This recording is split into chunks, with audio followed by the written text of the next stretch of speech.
Hey guys, welcome back to my channel. My name is Dariana, aka Not Her Time, aka your trading bestie. In today's video, we're going to be talking about backtesting. This video is going to be a guide to my inner beginner trader. Back when I first started trading, and back when I first started trading supply and demand, the way I would backtest, it just wasn't working for me. And I didn't realize it back then. I did not realize that the way I was backtesting was not efficient. It wasn't, let me just show y'all. This is one of the notebooks that I took a lot of trading notes in back when I first started. And I just want to show y'all how I was doing my backtesting back then. I used to literally look at the charts, right? I would look at the charts, and then everything that I was backtesting, I would just write down, just write it down. No organization at all. I would just number each paragraph and I would just write it down. And I was learning because, I was, looking at the charts. I was, trading my eyes to see my setup. But this, I can't review this. One, where are the screenshots at? Okay, nowhere to be found. Two, who's going to read through this? This is not going to make me want to go back and review this backtesting. I really had to come a long way with the way I was backtesting and just learn how to backtest in a way that was just going to be easier for me. Let's get into it. There's two ways you're going to backtest. You're either going to be backtesting to gather data, just knowing, okay, is your strategy profitable? Or you're going to backtest to practice your execution. Gathering data is, I think, the backtesting we all normally start out with. You get on the charts, you just look at every single day, don't hide the charts or anything. You just want to spot your setup and you want to see, did it win or did it lose? Gathering data for your backtesting is the first step because you're basically training your eyes to spot your setup over and over and over again. But this is where we have to be careful though. In the past, when I would do my backtesting, this is when I first started trading supply and demand. I would just look for the supplies, look for the demands, and see did it win or did it lose, and that was it. I didn't really pay much attention to what was going on surrounding the setup. I wasn't paying attention to the specifics of my setup. My morning session is 8 to 11, so I need to know, are my trades happening more at 8:30, 9:30, 10 o'clock? What times within my time session are giving me, the winning trades? What time is my trade winning? What time is my trade losing? Stuff like that. Also pay attention to what is going to give you your edge. Obviously your edge is your setup, but not even just your setup, but what around your setup is going to give you your edge. What is lining up with your setup that makes you say, okay, this setup is better than the other setups? What confluences do you have with your setup that's going to give you probable cause to say, okay, this is a good setup? When you're doing your backtesting, you have to look at what's going to make this setup better than the other ones. I also really want to emphasize to you guys to look at your market situation when you're doing your backtesting. In the past, I would look at my setup and see, okay, did it win or did it lose? But we need to see the conditions that our setup won or lost in. What does it look like? If I'm trading New York session, what does it look like when London session has been pushing one way for the whole session and then New York session open? What does my setup look like when it's near the EMAs? What does your setup look like if it's at the very, very, very, very, very top of a trend? What does it look like if it's in the middle of a higher time frame range? What does your setup look like if there's going to be news that day? Any market situation you think you're going to find yourself in or that you come across in your live trading, you need to backtest it. Looking at the different market situations you find your setup in is literally going to help you find your best course of action when you come across that situation again in the live market. And I think that was the main thing that was really holding me back on my journey. I would do all this backtesting supply and demand, and I'm like, okay, we're getting good results. And then I would go trade and I'm like, I keep losing. And then I'm reviewing my trades. I'm like, why do I keep losing? And after just continuing to show up, continuing to lose, I start to realize dang, I always find myself in this counter trend situation. I always find myself in this situation where we're following the trend. And now when my session comes, now we're not. I don't know how to act in those situations. Eventually, as I become more aware of the situations I'm finding myself in, I realize I don't even know how to handle this situation. How should I handle a counter trend market? Which counter trend setup should I take? Which EMA should I value over the others? What price patterns should I value over the others? I don't know. I have no idea. I will literally come into the market and I'll see, okay, it's another day where London was super bullish and now here we are in New York. And I'm taking these setups and taking setups in this situation and continuously losing. And then I'm like, I'm like, Dariana, I need to backtest this. I need to backtest this situation. I need to backtest when we're super low on the higher time frame or super high on the higher time frame. What does that look like on my entry time frame? I need to see this. I need to see this because I'm finding myself in these situations over and over and over again. And that's where I find like, okay, now I'm losing. I don't have no confidence in my trades, or I get nervous when I get into trades in these certain situations because I don't know. I have no idea what to do with them. Like, I've never seen, like, not that I've never seen this, but I haven't trained my eyes to see what price is more likely to do in these situations. Like, I see the situations in the live trading, and I probably see it in the backtesting too, but I'm not aware of it. I'm just looking at supply and demand, but I'm not looking at the EMAs. I'm not looking at what the last session did. I'm not looking at what last New York session did. I'm not looking at the higher time frame. I'm not looking at this. I'm not looking at that. So then I find myself in a situation and it's like, you don't know what to do. You don't know what to do because you haven't acknowledged the situation that you're in. So I began to notice that the more I start to do my backtesting based off situations. So instead of just saying, okay, I'm backtesting supply and demand to see the win rate, I'll say, okay, today I'm going to backtest counter trend supply and demand setups. Or I'll say, I'm going to backtest supply and demand setups at 9:30 on NAS. Or I'm going to say, I'm going to backtest supply and demand when the 13 EMA is lining up at the zone. I'm going to backtest it in this situation.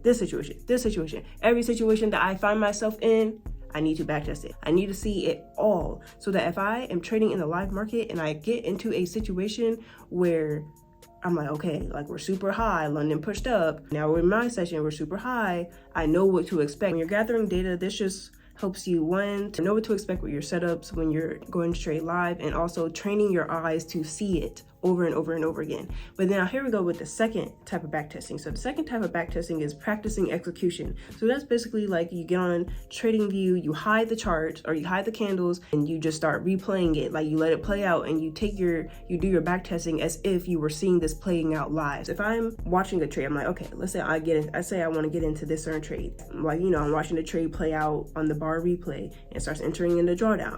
I'm making a note. I'm either writing it down or I'll make a mental note. Like, how do I think I would react in this situation? Would I close my trade early here? Is this trade something that would be mentally taxing on me? I like to make notes of those so that when I see that or when I experience that in the live market, I can reference my backtesting and be like, okay, I remember I seen a trade like this on my backtesting, so that you could kind of make those ties when, okay, I see this type of setup, I know that my mental is going to look like this, because that's going to help build awareness in the live market. Also, you got to try and be realistic with the trades that you wanted and would take. Sometimes I would see a setup and I'd be like, oh, I'm going to take that because I see it's like I fall back into that repetition, that robotic movement of like, oh, there's my setup, let me just take it. And I have to remind myself that, okay, Dariana, if this was the live market right now and I saw this setup, would I take this setup for real? Like, be serious. Like, is it because I'm backtesting and I know I'm not about to lose? I could just, let me just take it? Or would I actually pass the setup up?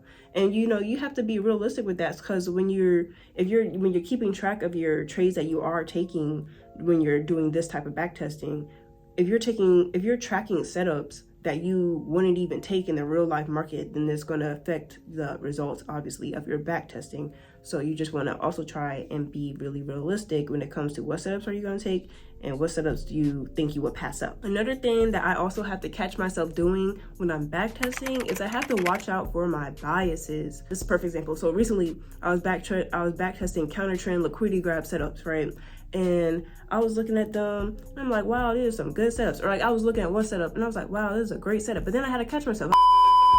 Do y'all see how Topset like to do? Why are you logging me out? They are so annoying. I cannot. This is a great setup. But then I had to look at it. I'm like, Dariana, is this a great setup? Or am I just saying that because it was a crazy winner? When I do my backtesting, I always like to place a grade with that setup. So I'll be like, okay, this is an A+ setup or an A setup. This is a B setup. This is a C setup. You've got to be careful when you're doing that, because is it really an A setup? Is it really a B setup? Or are you just saying that because you already know the outcome of the trade? And even in your live trades, you have to look at it like from that point of view. You have to look at it from your Confluences. And even with the A setups too, like, is this an A setup that just lost? Or are you going to mark it as a C setup or a B setup because it lost? So, like, just watch out for your biases. We have to keep in mind that, like, we could see a bad, like a D grade or C grade setup go for like a crazy RR, and we'll literally mark that. It's like, wow, that was a crazy trade. That was a great trade. But it was only a great trade because we saw what happened afterwards. We have to keep in mind that bad trades could still be crazy, amazing winners, and good trades can still be losers. But yeah, that's basically like all I wanted to talk about when it comes to backtesting. I'm about to just do some backtesting. Hopefully this video like puts you in a mood to backtest and motivates you to, because backtesting is something we all have to do, and it could be very tedious.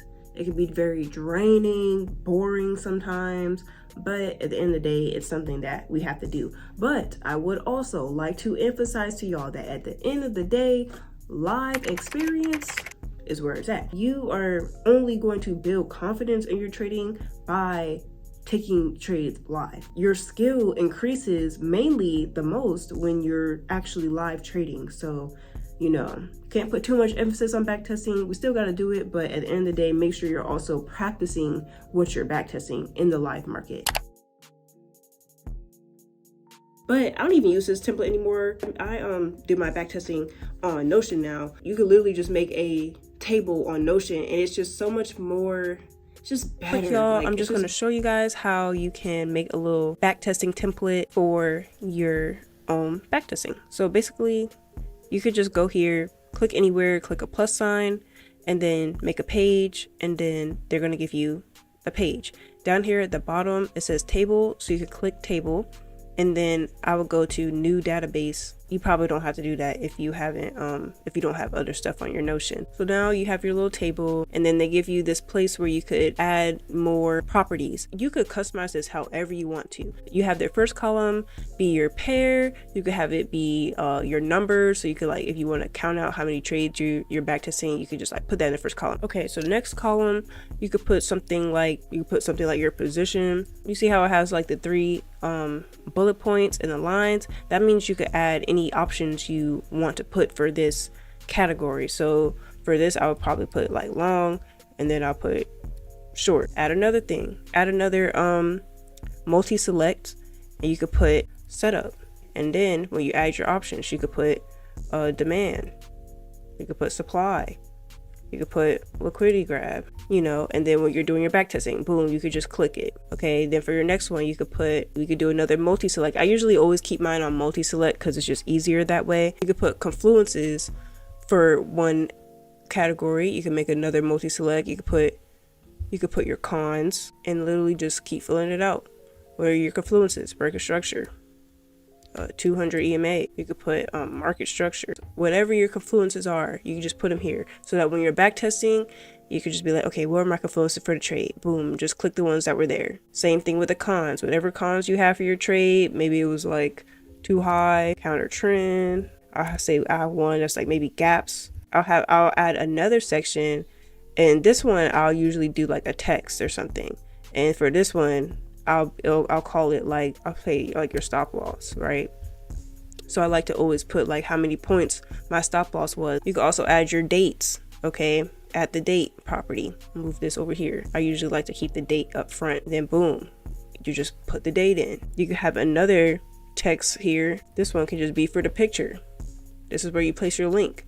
Then I have another text area, put details. This is where I'll be typing my paragraphs that I just can't stop typing. And then put another multi-select. Like this is where I put my grades. So you can put A, B, or C. Boom. Now when you're doing your back testing, it's like boom, you just, okay, pair, yes, date, boom, just click. Okay, this is the third, setup, liquidity grab, where my confluences, breaker structure, maybe the market structure.